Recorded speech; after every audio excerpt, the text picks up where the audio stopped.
Roeddwn i'n meddwl y byddai'n ddefnyddiol i chi wybod sut mae gwrandawiadau'n gweithio. Ar y cyfan, mae gwrandawiadau'n cael eu cynnal yn gyhoeddus. Mae hyn yn rhoi cyfle i bobl weld ein proses o wneud penderfyniadau. Maen nhw'n cael eu cynnal yn bennaf mewn ystafelloedd llys a thribiwnlys sy'n cael eu cynnal gan wasanaeth llysoedd a thribiwnlysoedd ei mawrhydy.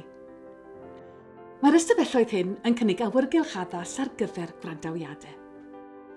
Mae'r holl gyfleusterau angenrheidiol i'w cael ynddyn nhw, ac mae trefniadau diogelwch yn eu lle os oes angen.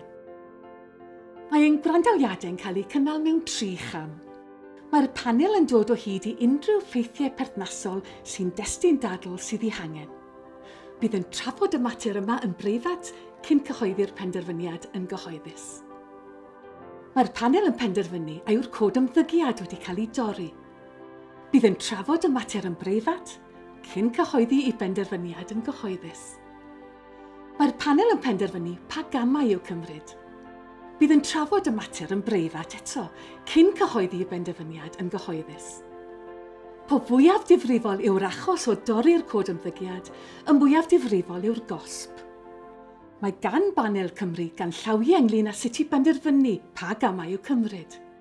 Rhai o'r opsiynau yw peidio chymryd unrhyw gamau, ceryddu, atal dros dro neu anghymwyso'r unigolyn rhag dal swydd gyhoeddus berthnasol.